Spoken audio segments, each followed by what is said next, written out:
Okay, good morning, class. Okay, please remain standing for the prayer. In the name of the Father, and the Son, and the Holy Spirit, amen. Dear God, thank you for looking after our school. Thank you that you love each other and every one of us here. Help us to learn, play, and share together so that the wonderful world you have made becomes more beautiful every day. Amen. In the name of the Father, and the Son, and the Holy Spirit, amen. Okay, once again, good morning, class. How are you today? Yeah, so good to hear that you are all fine. So, before we start, let me check first your attendance. And when I call your name, please say present so that I can recognize you. Is that clear? Okay. Bel Aroa. Very good. Jane Barrio Kento. Cheska Canales. Brian Duarte. Kyle De Los Santos. Rans Gudinis. Okay. So before we start class, please arrange your chairs and pick up the pieces of paper under your chair and make sure that your area is clean. Okay. So by the way, before we are going to start our lesson, let me introduce first my name. So I am Jonas Diaz. I am your teacher for agricultural crop production. So let's have a review first before we go on to our new topic. So who can recall what we did last meeting? Okay, Cheska? Yes, very good. Last meeting we tackled about agriculture. Yes, you are excited about our new topic today. But before we go on, let's have first an activity. So I have here an scramble words, and all you have to do is to arrange it to make it perfect. So first, so I can give you a hint. So these these tools are used for farm operations. So first is, what is this? Yes, this one. Ulo. Yes, Brian. Very good. This is bolo. Yes, this is bolo. How about this? Arcade. Yes. Rake. This one. Exa. Very good. Axe. How about this? Sprayer. This one. Lavish. Yes. Very good. This is shovel. How about this one? With tar slip. Water pails. Very good. This one. Wolf. This one. Flow. Okay, class. The activity that I'll be sharing with you is connected to our new topic, which is the farm tools, farm implements, and farm equipment that is used in farm operation. So before we go on to our new topic, let's have first the definition of terms. So first, farm equipment. What do you mean by farm equipment? Okay, please, Brian, can you read farm equipment? Yes, very good. So, thank you. Please sit down. When we say farm equipment, they are used in land preparation and in transporting inputs and products. So, next is farm tools. Rans, please read.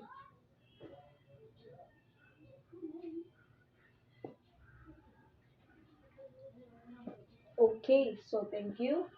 So when we say farm tools, it is usually light and are used without the help of animals and machines. So when we say from the word itself, no farm tools, so it can be held by our hand.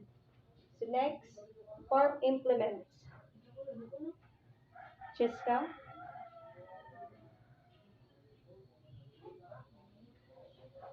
okay, thank you. So when we say farm implements, these are accessories pulled by the animals or mounted machineries so that it can work easier for us.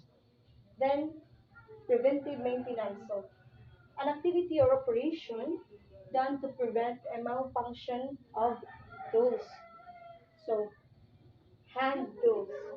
So these are the common hand tools used in farm operations. So let's have first bolo. So bolo is used for cutting tall grasses and weeds and chopping branches of trees. Next is crowbar. Crowbar used for digging big holes and for digging out big stones and stumps. Next is shovel. It's used for removing trash, digging loose soil, moving soil from one place to another, and for mixing soil. So I know it is easy for you to analyze this kind of hand tools because I know this is much very familiar with you. Okay, next is rake. What is the use of rake? Yes, Franz? Very good. So, rake is used for cleaning the ground and bigger. What, Franz? Yes, very good. It is used for cleaning the ground and leaving the top soil. Sprinklers. What is the use of sprinklers? It's used for watering seedlings and young plants. Next, sprayers are for spraying insecticides, foliar fertilizers, fungicides, and others. Next, light hoe. What is the use of light hoe? Yes, it is used for loosening the topsoil, leveling soil, and digging out furrows for planting. So, we are done with hand tools. So now, let's move on to farm implement and farm equipment. Okay, now let's move on to farm implement. So first is plow. So what do you mean by plow? So it is used in horticultural operations, either pulled by a working animal, or a tractor. So the plow is specifically used for tilling large areas and making furrows in inter-row cultivation. So next is this harrow. So whose cutting edges are a row of concave metal discs which may be scalloped or set an oblique angle. So it is an agricultural implement that is used to till the soil is harrow. So the native wooden harrow is made of wood with a metal teeth and pulled by a carabao. So the harrow is pulled by a carabao. Next is rotivator. So rotivator is the an implement attached to a tractor and used for tilling and pulverizing the soil. So let's move on to common farm and equipment. So there are only three: the hand tractor, four-wheel tractor, and water pump. So when we say hand tractor, is used to pull a plow and harrow in preparing a large area of land. And four-wheel tractor, no, I know you are very much familiar with this one because it is very common. So four-wheel tractor is used to pull this plow and this harrow in preparing much bigger area of land. And water pumps are used to draw irrigation water from a source. Do you understand, class? Any clarification? Okay, good to hear. So, if you don't have any questions or clarifications, okay, I'll be the one to ask you. Okay, is there a difference between a farm tool, farm equipment, farm implement? Yes, very good. There is. Okay? Yes, Jane?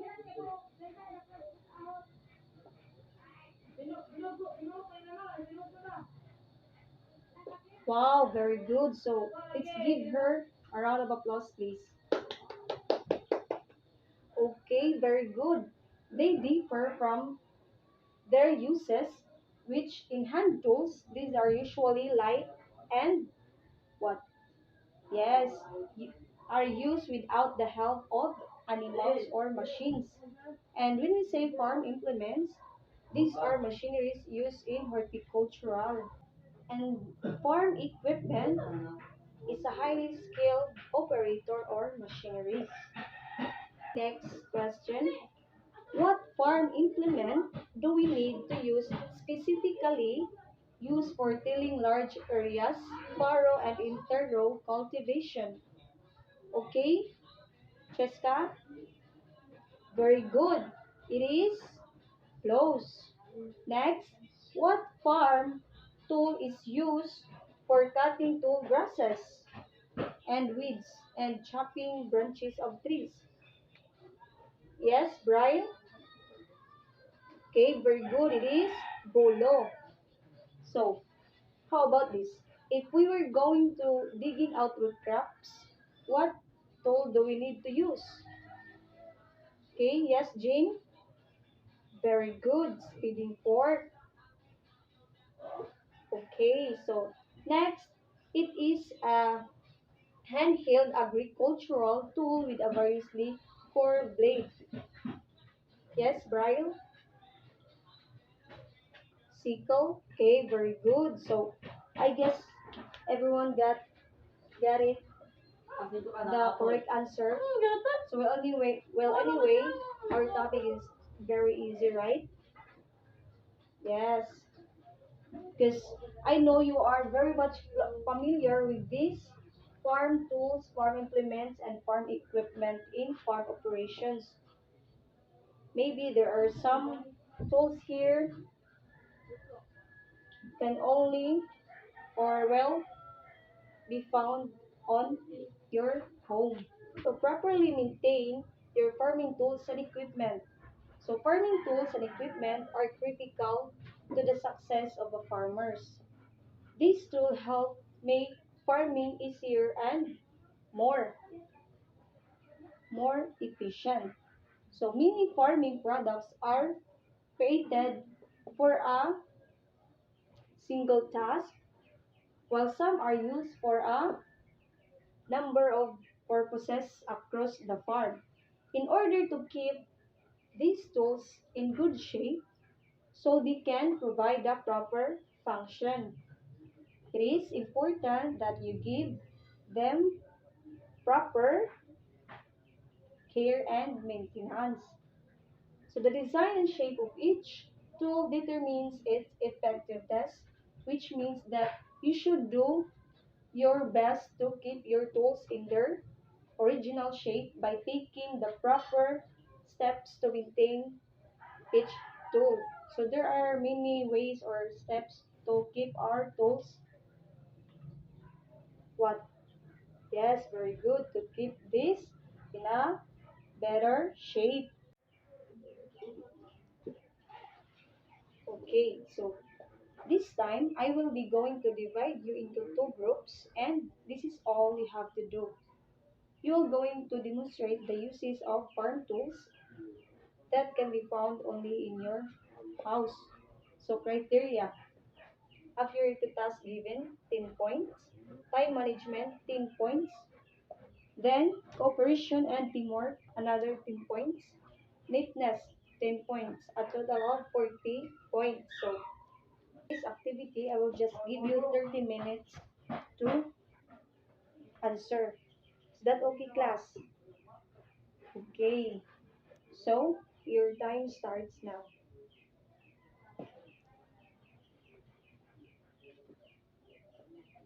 Up, class.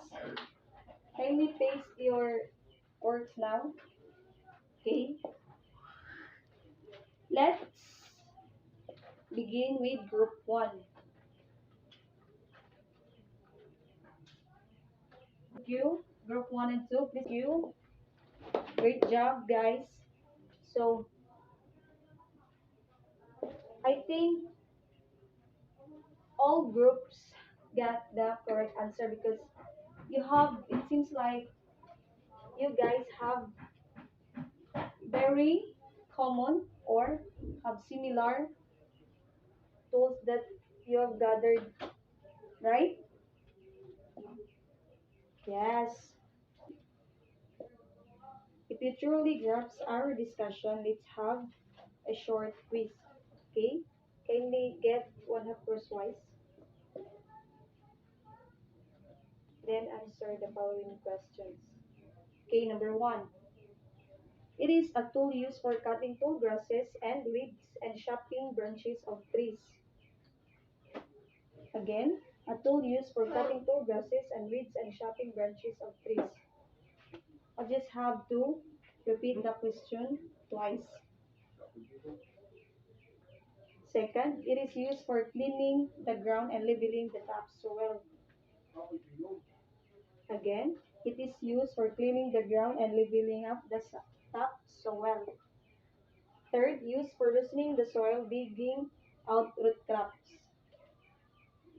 Used for loosening the soil and digging out root crops. Fourth, a tool used for cutting bigger size posts. A tool using for cutting bigger size posts. Okay. Next, used for holding water, manure, and fertilizers. Used for holding water, manure, and fertilizers.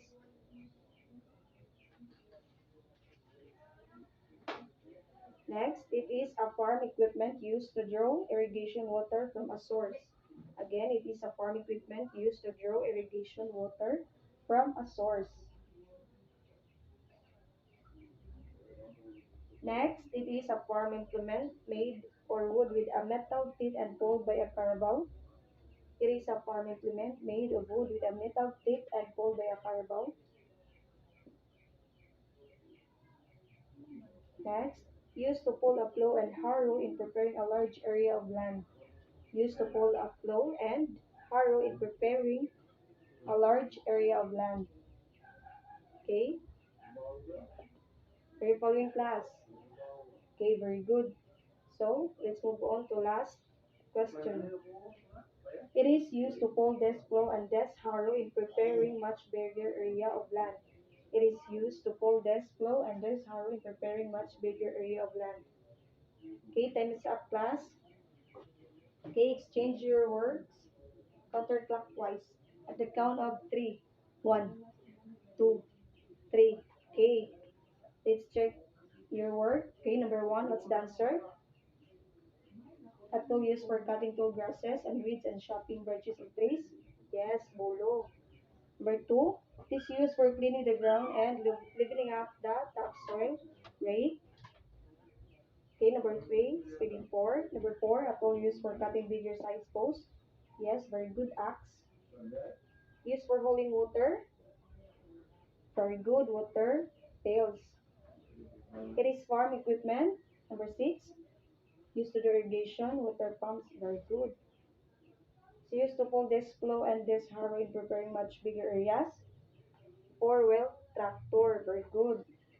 Used to plow. Used to pull a plow and harrow in preparing a large area of land. Yes, hand tractor.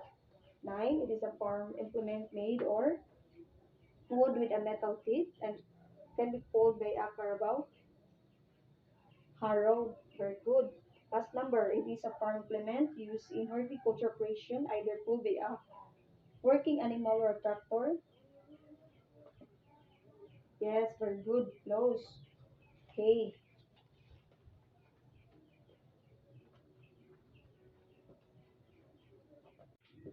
Okay, once I call your name, please give me your scores.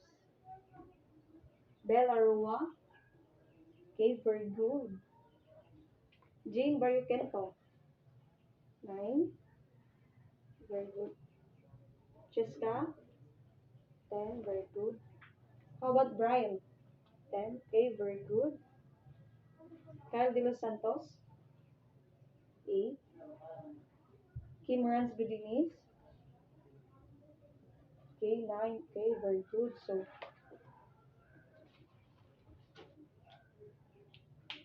I am very happy with your scores, class, because since that you really pay attention in our discussion.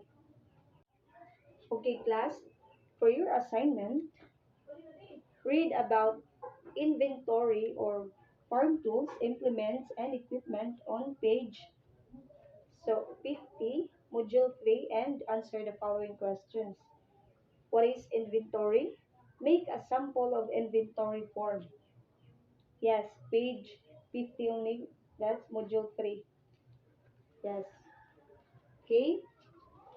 To finally end our meeting, please stand for our prayer. In the name of the Father, Son, and the Holy Spirit, amen.